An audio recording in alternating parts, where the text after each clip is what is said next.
Conditional probability होती है जब हमारे पास एक इवेंट ऑलरेडी अकर हो चुका होता है और हम दूसरे की प्रोबेबिलिटी निकाल। ठीक है, जैसे मेरे पास दो इवेंट है, कंडीशनल प्रोबेबिलिटी लिखते हैं ए गिवन बाय बी। तो जो बी इवेंट है दैट इज ऑलरेडी अकर,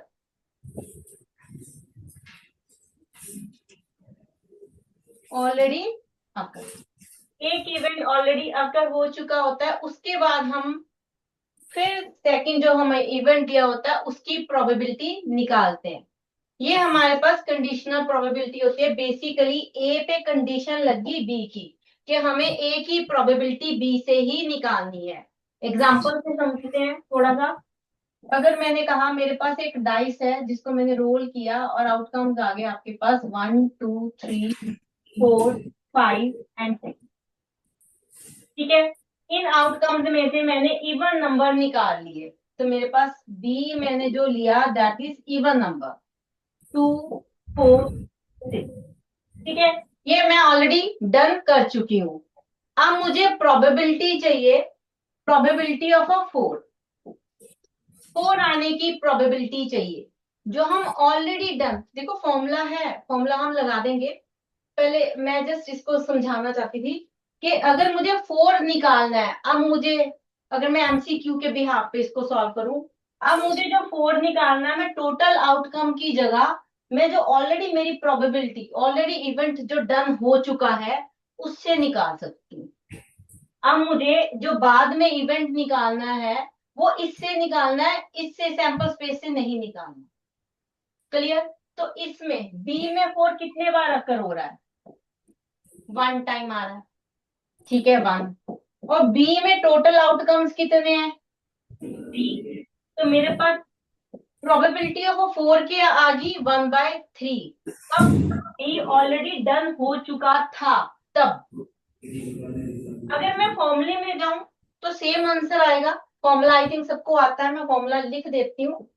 ये मैंने बता दिया है कि बी क्या होता है, जो ऑलरेडी डन हो चुका हो, जो इवेंट ऑलरेडी अकर हो चुका हो, उसके बाद हम ए की प्रोबेबिलिटी निकालते हैं। फॉर्मूला है हमारे पास ए इंटरसेक्शन बी अपॉन जो बाद में लिखा होता है उसी की प्रोबेबिलिटी डिनोमिनेटर में आती है, प्रोबेबिलिटी ऑफ अ बी। इस फॉर्मूले के हिसाब से चले तो मुझे 4 चाहिए। ठीक है, 4 में एक इवेंट आएगा, तो ए मेरे पास क्या है दैट इज, ठीक, ए इंटरसेक्शन बी क्या आ गया? ए इंटरसेक्शन बी, ए की एलिमेंट आया 4 और B probability of A B क्या आ गई? बी में कितने एलिमेंट्स हैं हमारे पास? 1 2 3 आउट ऑफ अ 6। ठीक, गड़बड़ होगी 1/4 ये आपका फर्स्ट 6 और ये आया इंटरसेक्शन प्रोबेबिलिटी ऑफ अ, अच्छा इसकी तो निकाली नहीं ना, क्या आ गई हमारे पास प्रोबेबिलिटी ऑफ अ बी 1/, इसकी भी तो प्रोबेबिलिटी निकालनी है फॉर्मूले में, प्रोबेबिलिटी ऑफ अ दिस। तो probability of a A intersection B, कितने एलिमेंट है? 1।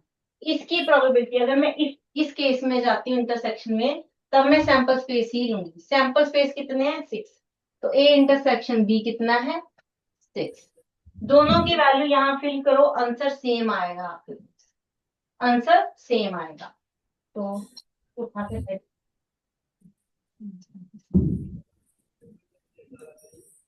तो हमारे पास क्या आ गया? 1/6 डिवाइडेड बाय 1/2। सॉल्व करोगे तो आंसर इज 1/3।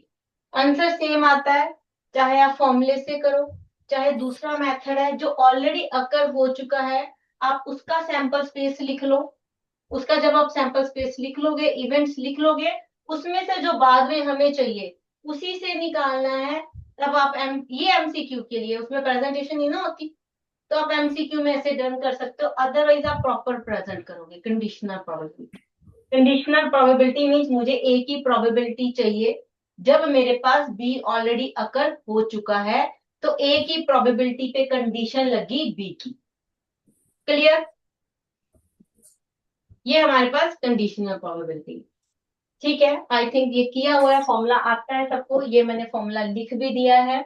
डिनोमिनेटर में वही आएगा जो बाद में रहे। ठीक है, इसके कुछ और फॉर्मूलाज भी हैं। जैसे हम मुझे वो है ए सेट के फॉर्मूले बेटे आने ही चाहिए, प्रोबेबिलिटी में सेट के फॉर्मूले सारे जाएंगे आपके पास।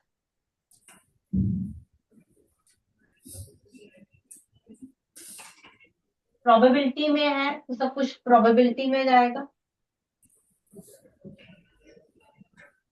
और अगर इस पे ही कंडीशन लग जाए ए यूनियन बी, इस पे कंडीशन लगी मान लो कोई इवेंट ई की, तो वो हर जगह पे, तो ये फॉर्मूला हम कंडीशन के साथ भी लगा लेते।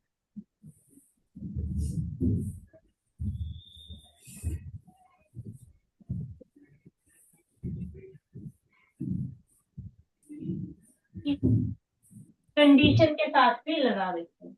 अगर मेरे पास प्रोबेबिलिटी, मुझे कॉम्प्लीमेंट निकालना है, ई कॉम्प्लीमेंट, उस पे कंडीशन एफ है। ई कॉम्प्लीमेंट की प्रोबेबिलिटी हम इन जनरल कैसे निकालते थे, 1 माइनस प्रोबेबिलिटी ऑफ अ ई, वही चीज रहेगी बट कंडीशन के साथ, बट कंडीशन के साथ।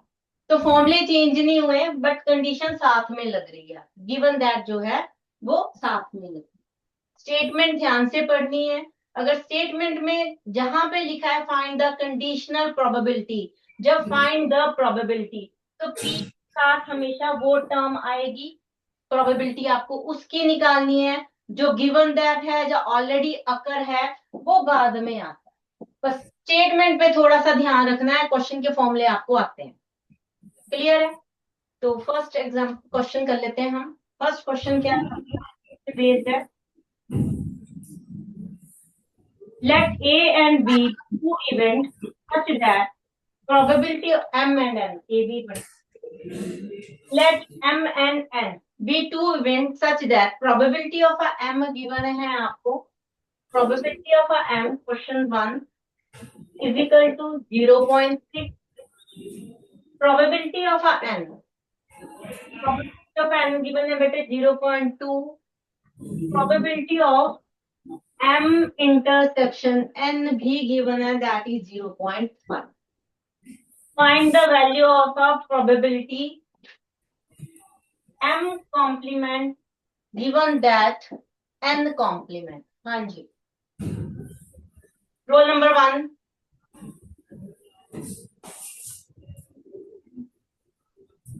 बेटा फॉर्मूला बताओ फटाफट पहले।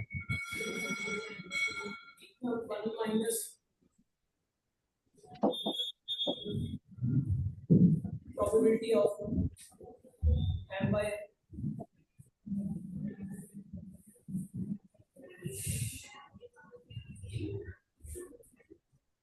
पक्का? M complement to M.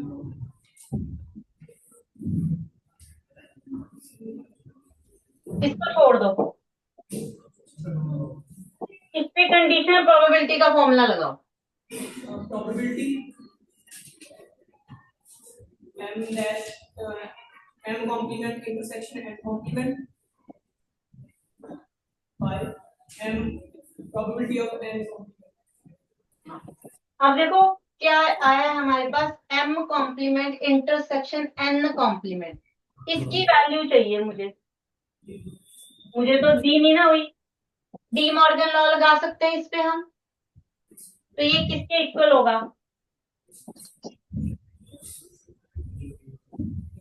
4 complement, De Morgan law लगा दिया हमने। इसको कैसे निकालोगे,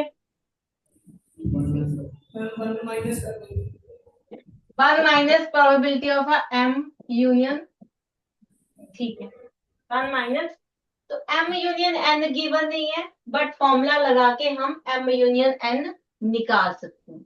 तो सबसे पहले हम M यूनियन N निकालेंगे, देन ये निकालेंगे और N कॉम्प्लीमेंट निकालेंगे, फिर वैल्यू कर देते हैं। क्वेश्चन करो, आप भी करो सॉल्व, बैठ के करो। M यूनियन N निकालते हैं,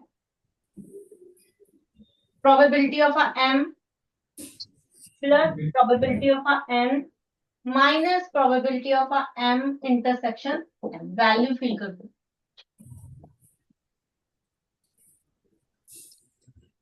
ये 2 है, 21।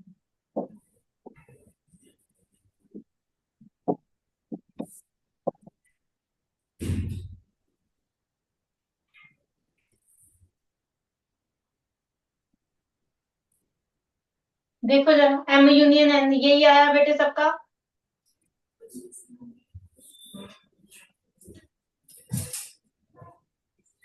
ठीक है, यहाँ पे वैल्यू फिल करते हैं। 1 माइनस 0.3, तो ये आ गया 0.7। ऊपर वाली टर्म की वैल्यू मिल गई। एन कॉम्प्लीमेंट निकालते हैं।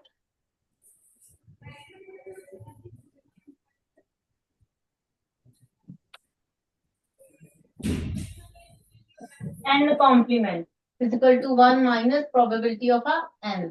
तो 1 minus 0.2 which is equal to 0. Value fill कर दो, आंसर मिलेगा आपको 0.7 divided by 0.8 which is equal to 7/8। Option is A. ठीक है, सबका यही आया बेटे। ठीक है, ऑप्शन इज क्वेश्चन डन है। प्रोबेबिलिटी डिस्ट्रीब्यूशन, ये तो मेरे ख्याल से आपका +1 का क्वेश्चन है ना। प्रोबेबिलिटी डिस्ट्रीब्यूशन वहीं पे किया था ना, +1 में। नहीं,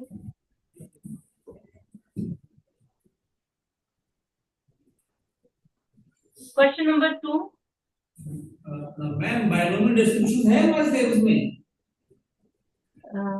probability distribution sir, binomial distribution जो अभी बुक में है कॉन्सेप्ट, वो सिलेबस में तो नहीं है क्या? सर कट गया है प्रोबेबिलिटी डिस्ट्रीब्यूशन, बायनोमियल डिस्ट्रीब्यूशन जो है। बट जी इस क्वेश्चन ना एक दो बार देखा है फिर भी, क्योंकि ये ना अप्लाइड मैथ में है अभी। जी जी जी। तो में अप्लाइड मैथ भी आता है ना, तो उनको ये सिलेबस में है, तो इसकी केस स्टडी एक दो बार आ गई है। ओके ठीक है, थैंक यू मैम। ठीक है, प्रोबेबिलिटी डिस्ट्रीब्यूशन है। Random variable, random variable mean जो भी आप, जैसे मैंने कॉइन टॉस किया, कॉइन टॉस करने पे कोई भी वेरिएबल आएगा, टेल भी आ सकता है, हेड भी आ सकता है, that is the random variable. ठीक है, तो हमें random variable in term of x दिया जाता है और उसकी प्रोबेबिलिटी एक्स, ये हमें एक बॉक्स दिया है।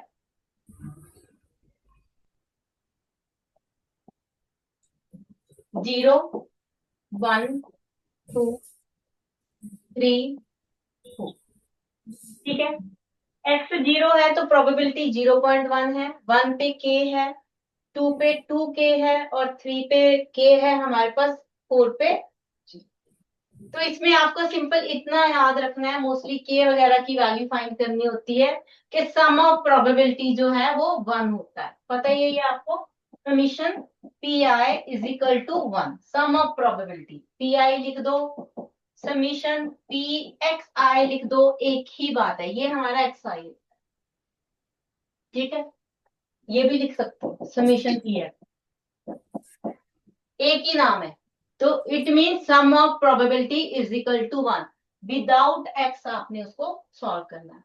मीन का फॉर्मूला नहीं करेंगे, मीन आपको नहीं आएगा, अगर आया भी तो ज्यादा से ज्यादा के की वैल्यू निकालनी है। हम सम का फॉर्मूला लगा लेते हैं, 0.1 प्लस के प्लस 2 के प्लस के प्लस 0.1, इन सबको ऐड करो, इज इक्वल टू के की वैल्यू क्या आ गई, 4 K. 4 K is equal to 1 minus 0.2 which is equal to 0.8। तो के की वैल्यू आ गई 0.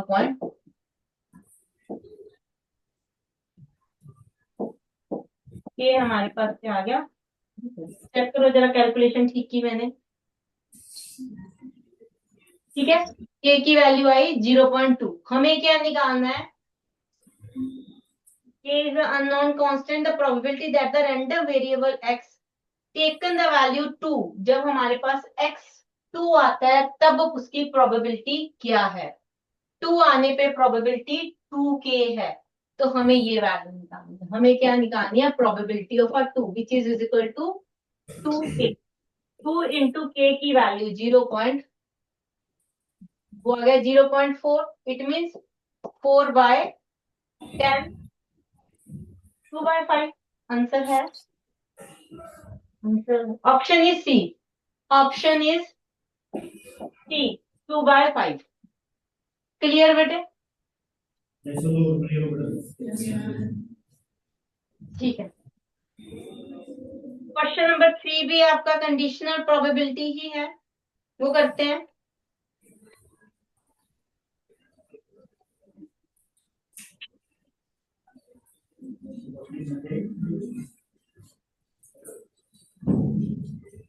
वो question sum of number obtained on throwing a pair of a dice is 9। Pair of a dice मीन्स 2 डाइस थ्रो किए हैं तो सम 9 आना चाहिए। तो हमारे पास मान लो ए है जिसमें सम 9 आ रहा है, तो वो कहाँ आएगा? 3 के साथ 6 9 होता है, 5 4 9 होता है, 4 5 9 होता है, एंड 6 3 9। ठीक है।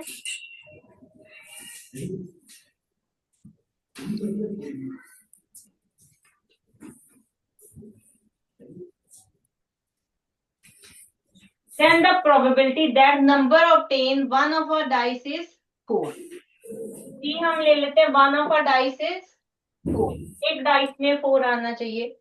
1 के साथ 4, 2 4, 3 4, 4 4, 4 4,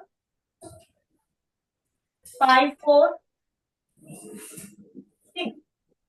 पहले भी 4 आ सकता है तो 4 1 भी जाएगा, 4 1, 4 2, 4 3, 4 4 रिपीट नहीं करेंगे, तो ये आ गया 4 5 एंड 4 6। ये हमारे पास आ गया number obtain on a dice is 4। अच्छा क्वेश्चन द्वारा पढ़ते हैं, क्या निकालना है अब वो समझते हैं। उन्होंने कहा कि find the sum, sorry, if the sum of a number obtained on throwing a dice is pair of a dice is 9। Means ये ऑलरेडी डन हो गया है। एक डाइस थ्रो कर दी है जिसमें पेयर ऑफ अ डाइस में सम हमारे पास 9 आ गया, ये ऑलरेडी डन है। ए आपका ऑलरेडी अकर है। लिखा है देन द प्रोबेबिलिटी, मींस हमें प्रोबेबिलिटी किसकी फाइंड करनी है? Probability that number obtain on one of a dice is 4। हमें बी की प्रोबेबिलिटी फाइंड। क्लियर? तो अगर जिसकी प्रोबेबिलिटी फाइंड करनी है उसको पहले कहा जाता है, जो ऑलरेडी अकर हो चुका है, डन हो चुका है, उसको हम बाद में लिखेंगे।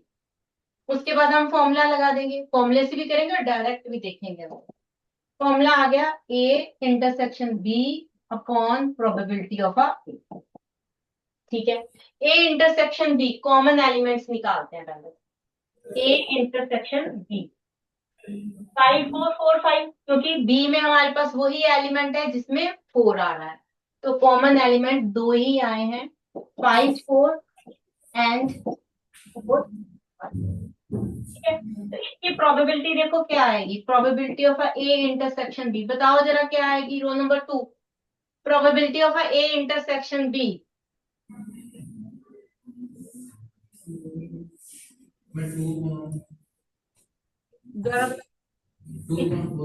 To upon 36। ठीक है, 2/36 इसकी प्रोबेबिलिटी। प्रोबेबिलिटी ऑफ ए भी बता दो।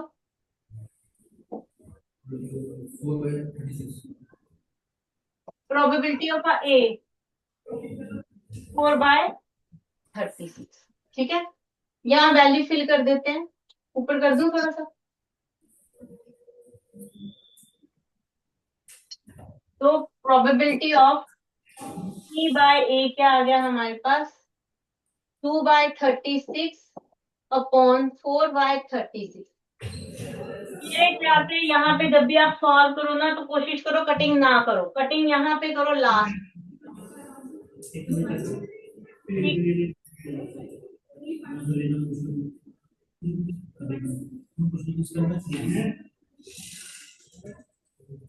आंसर आ गया 1/,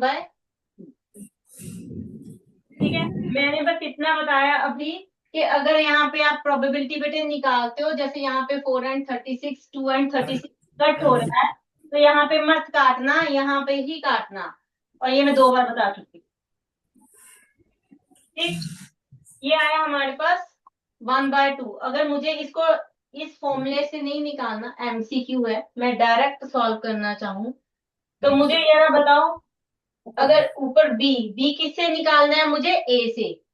ए के कितने एलिमेंट्स हैं आपके पास?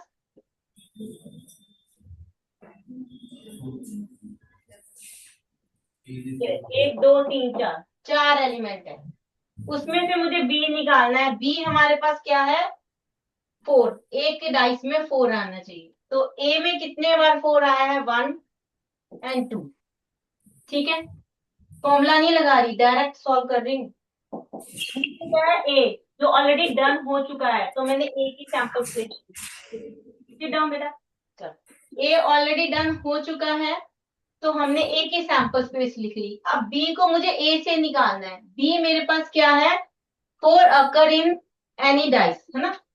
तो यहाँ पे 4, ये 2 टाइम हो रहा है, तो यहाँ पे ऊपर आ गया 2, नीचे आ गया टोटल आउटकम्स ऑफ अ ए, तो नीचे आ गया 4। कटिंग करोगे आंसर 1/2, सेम आंसर आएगा जब मर्जी कर लो। फॉर्मूले से भी कर सकते हो, एमसीक्यू है तो डायरेक्ट भी कर सकते हो। क्लियर है? जो ऑलरेडी डन है बस उसी का सैंपल स्पेस लिखना होता है। अगर उसके इवेंट्स आपने लिख लिए हैं, तो जो बाद में प्रोबेबिलिटी निकालनी है उसकी कंडीशन इसी से ढूंढनी होती है। फिर आपको ये बी लिखने की जरूरत नहीं, क्योंकि एमसीक्यू है। ठीक, ये था आपके पास question number 3। Option is B. Option आ गया आपका। ठीक है बेटे, नेक्स्ट क्वेश्चन नंबर 4।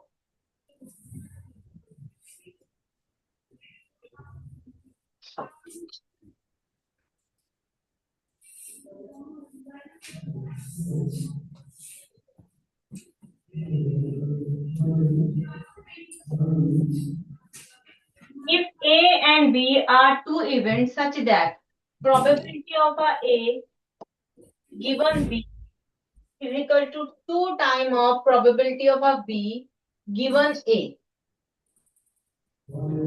और क्या दिया है? And probability of a A plus probability of a B is equal to 2/3. Then probability of a B is, yes, roll number 3. Roll number 3. Roll number 4. Next one is 5. Yes बेटे, यहां से start करो solve करना। पहले ए given B पे formula लगाओ।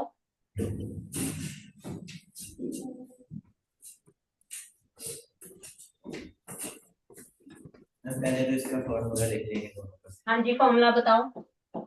B A intersection B upon P B equals to 2 into P B A intersection B upon P A. ये पूरा कैंसिल हो, cross multiply.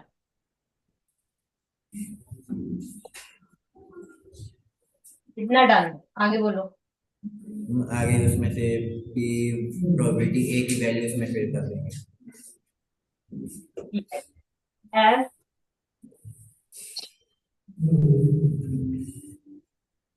2/3, so 2 time of probability of a B is equal plus probability of a B 2/3, 3 time हो गया।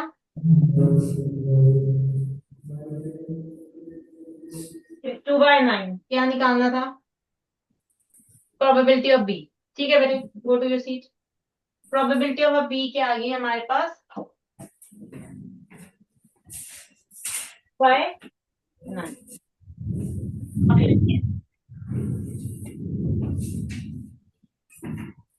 Option ये।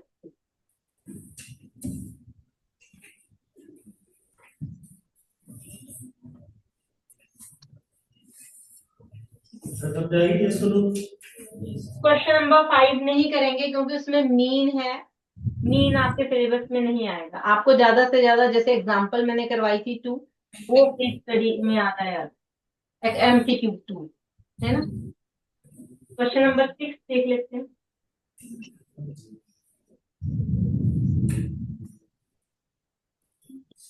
Question number 6 पे mean है। चलो question number 7 करते हैं।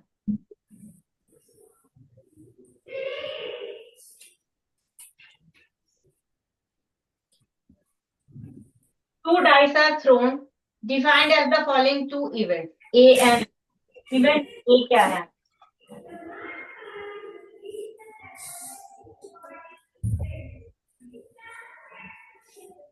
X plus Y is equal to 9. सम 9 आना चाहिए। तो अ डाइस, तो ए में हमारे पास कौन से इवेंट आएंगे?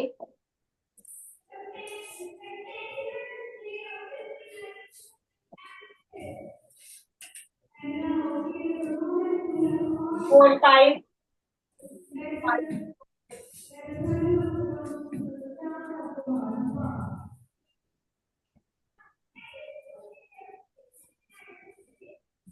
यस बेटे, नेक्स्ट रोल नंबर कौन सा आया था? अभी 5 आया था, 6 या 4 आया था रोल नंबर? बी। बी है हमारे पास।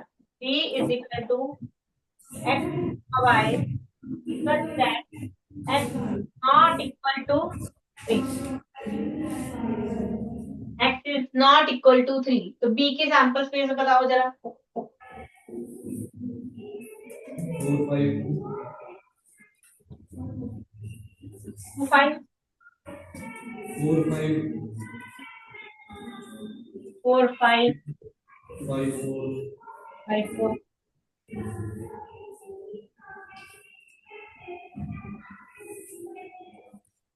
इससे क्या समझे बेटे आप?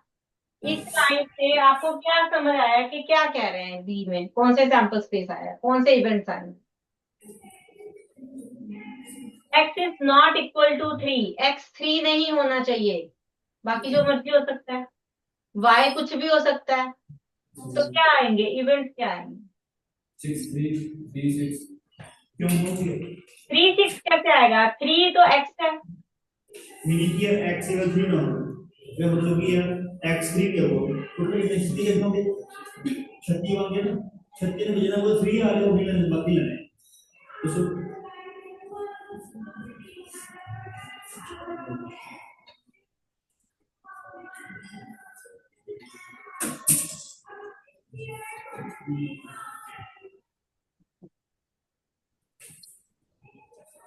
बेटा सैंपल स्पेस के कितने एलिमेंट होंगे? 36 होंगे ना। और 36 ਦੇ ਵਿੱਚ ਮੈਂ ਕੀ ਕਹਿ ਰਿਹਾ, ਇਹਨਾਂ ਨੂੰ कोई 3 आ रहे हो नहीं लेने ਆਪਾਂ। जितना कोई 3 आ रहे नहीं लेने, बाकी सब लेने ਆਪਾਂ। 1 2 1 3 1 सब लेंगे, 3 1 3 4 नहीं लेने ਆਪਾਂ। वो 10 मैंने किहड़े 1 1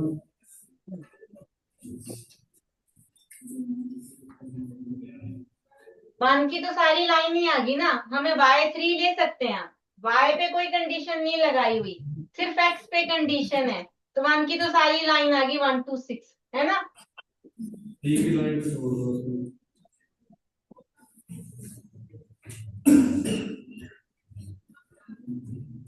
2 की लाइन स्टार्ट करते हैं, बताओ जरा। 2 1 2 2 हम्म 2 3 2 4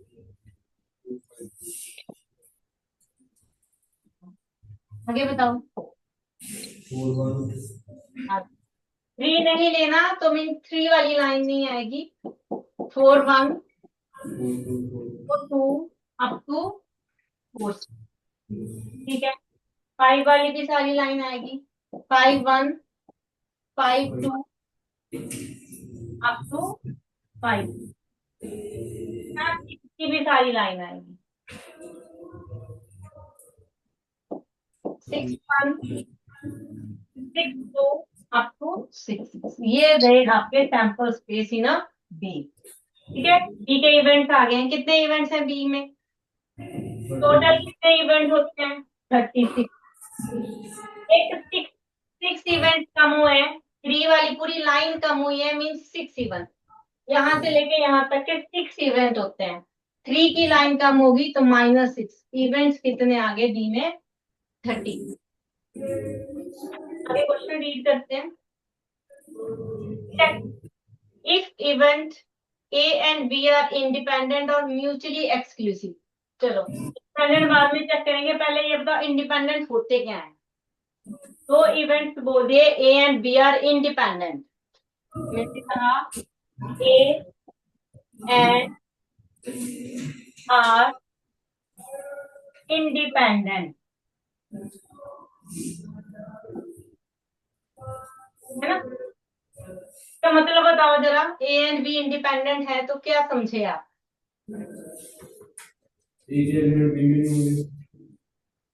क्या बोला?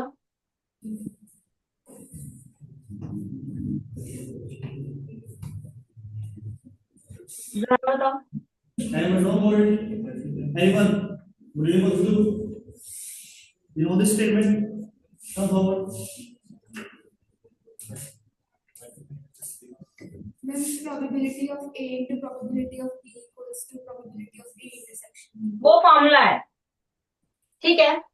probability of a intersection B is equal to probability of a A into probability of a B. This is a formula. मैंने तो फॉर्मूला पूछा ही नहीं, ये तो फॉर्मूला है। इंडिपेंडेंट है तो हम ऐसे चेक करते हैं। अगर जनरल में बात करूं तो इंडिपेंडेंट से आप क्या समझते हो? आप एक इंडिपेंडेंट आइडेंटिटी हो, तो इससे आप क्या समझते हो? आप इंडिपेंडेंट हो मीन्स आप जो मर्जी सोचो उसका इफेक्ट किसी और पे पड़ेगा? नहीं पड़ेगा, है ना? ए एंड बी इंडिपेंडेंट है मीन्स मैं जब इवेंट ए लिख रही हूं उसका इफेक्ट मेरे बी पे नहीं पड़ेगा। जो भी प्रोबेबिलिटी ऑफ ए रहेगी वो प्रोबेबिलिटी बी को परेशान नहीं करेगी। ठीक है, अगर मैं कहूं मैंने एक कॉइन टॉस किया, उसके दो इवेंट्स हैं, हेड एंड टेल।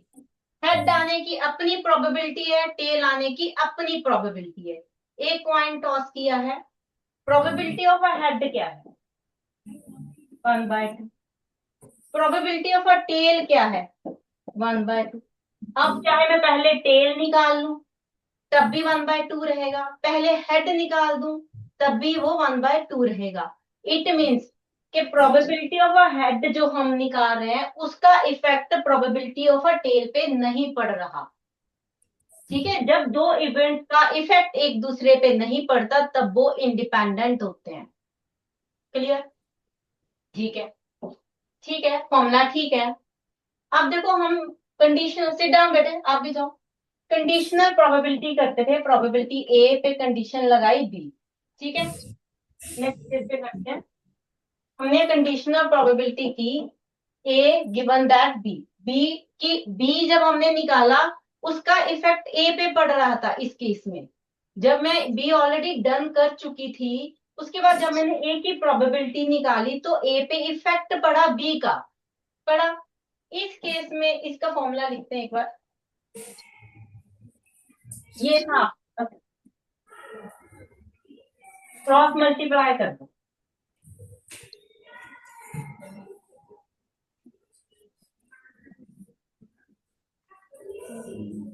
ठीक है, कहाँ पे गया फोकस? इस केस पे रखते हैं, सिर्फ फोकस रखो, इसको समझते हैं। जब हमने कंडीशनल प्रोबेबिलिटी निकाली तब हमने कहा कि हम पहले बी निकालेंगे, बी 10 हो जाएगा, उसके बाद ए निकालेंगे क्योंकि ए की प्रोबेबिलिटी पे बी का इफेक्ट होता है। बस ये चीज समझ इंडिपेंडेंट, चाहे मैं बी निकाल पहले फिर मैं ए निकालू, इफेक्ट ही नहीं कर रही।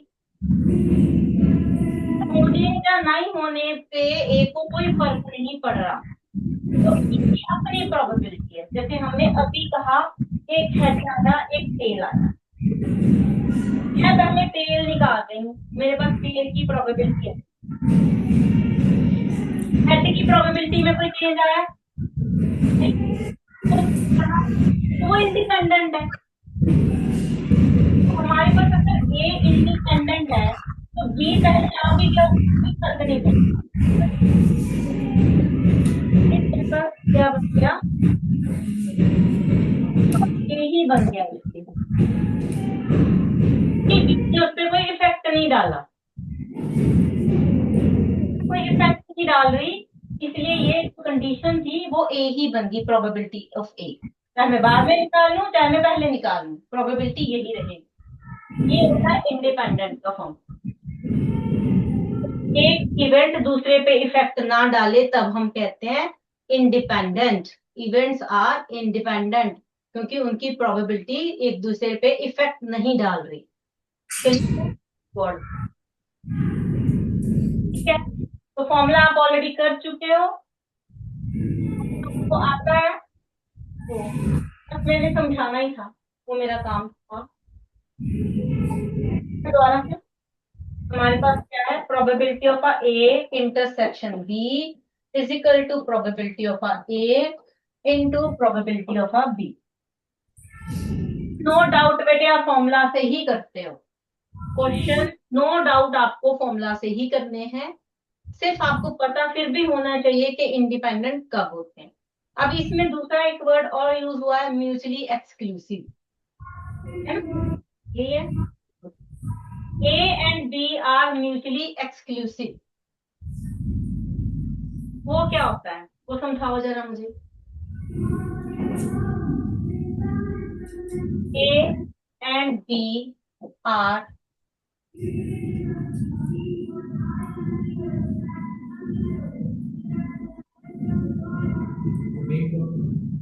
वो इवेंट एक्सक्लूसिव कब होते हैं? जस्ट कौन बताएगा?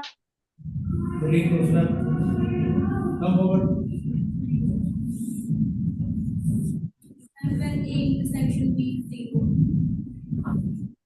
जब हम कहते हैं कि A intersection B is equal to 5, it means A and B में कुछ भी कॉमन नहीं है। ठीक है, जब मैंने कहा कि मेरे पास A आएगा, जो भी A की वैल्यू आएगी वो B में नहीं आ सकती, ये इंडिपेंडेंट नहीं है। जब वो म्यूचुअली एक्सक्लूसिव और इंडिपेंडेंट दो अलग अलग इवेंट होते हैं, तो इंडिपेंडेंट है उसको आप ये नहीं कह सकते कि म्यूचुअली एक्सक्लूसिव है। इसका होता है कि जब A होगा, अगर A अकर हो रहा है जिस टाइम पे, उस टाइम पे B अकर नहीं होगा, तब वो म्यूचुअली एक्सक्लूसिव होते हैं। दूसरे वे से आप ये समझ सकते हो कि A में जो इवेंट्स हैं B में उसके बिना जो मर्जी हो सकते, तब वो होते हैं म्यूचुअली एक्सक्लूसिव। तब वो होते हैं म्यूचुअली एक्सक्लूसिव जब इसमें कुछ भी कॉमन नहीं होता। म्यूचुअली एक्सक्लूसिव इंटरसेक्शन 5 पता है आपको। डिसजॉइंट वर्ड बोलते हैं सेट में, सेट में इसको डिसजॉइंट कहते हैं, प्रोबेबिलिटी में म्यूचुअली एक्सक्लूसिव कहते हैं।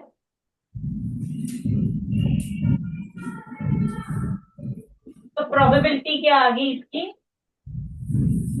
0। अगर कुछ कॉमन ही नहीं है तो प्रोबेबिलिटी क्या आएगी? 0। प्रोबेबिलिटी कोई नहीं है कि वो 0 आएगी, है ना? वो तो हमारे पास प्रोडक्ट आती है। म्यूचुअली एक्सक्लूसिव की प्रोबेबिलिटी 0 आती है और इंडिपेंडेंट की प्रोबेबिलिटी हमारे पास प्रोडक्ट में जाती है। सेम चीज है, थोड़ा थोड़ा फर्क। ठीक है, इसमें हम कहते हैं कि A के होने की प्रोबेबिलिटी से B को कोई फर्क नहीं पड़ता। इसमें हम कहते हैं कि जब A होगा तब B नहीं हो सकता, और जब B होगा तब A नहीं हो सकता। एक टाइम पे एक ही अक्कर होगा, जब A होगा जब B हो, तब वो एक्सक्लूसिव होते हैं। ठीक है, हाँ जी। अब हम अपने क्वेश्चन पे पर चलते हैं, क्वेश्चन नंबर 7।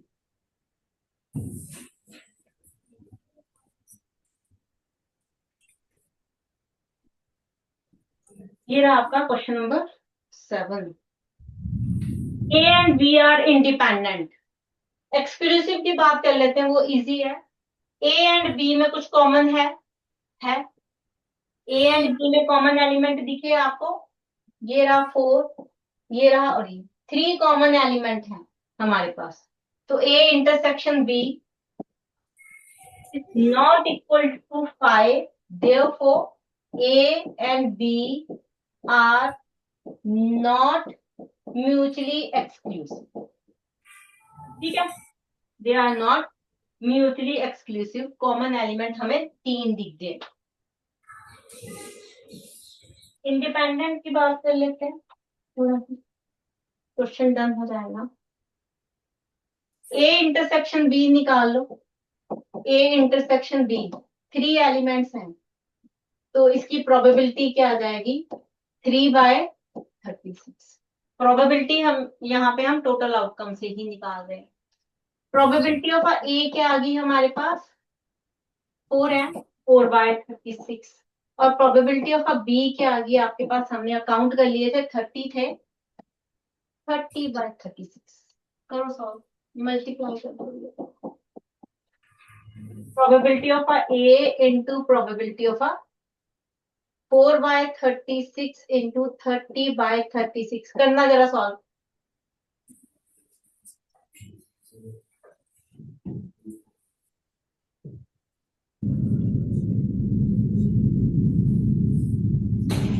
ये तो इंडिपेंडेंट भी नहीं है ना।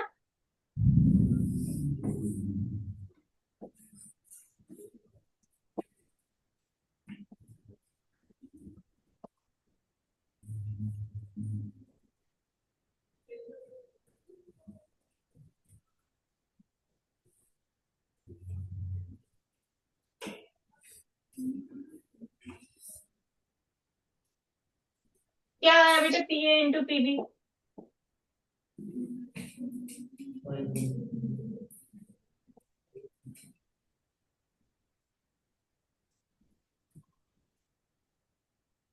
ये आया, देखना सही किया मैंने।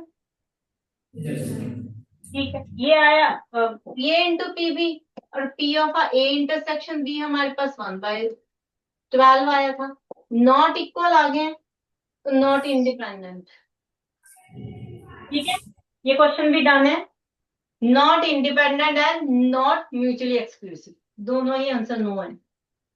क्वेश्चन नंबर 7 डन है बेटे आपका। ठीक है, 6 एंड 7 नहीं, 5th एंड 6th नहीं किए, वो आपके आउट ऑफ सिलेबस है। इसके बाद आपके पास बेस थ्योरम है, नेक्स्ट से बेस थ्योरम स्टार्ट हो। नेक्स्ट क्लास में डिस्कस करते हैं बेस थ्योरम को। ठीक है बेटे, ओके देन बाय।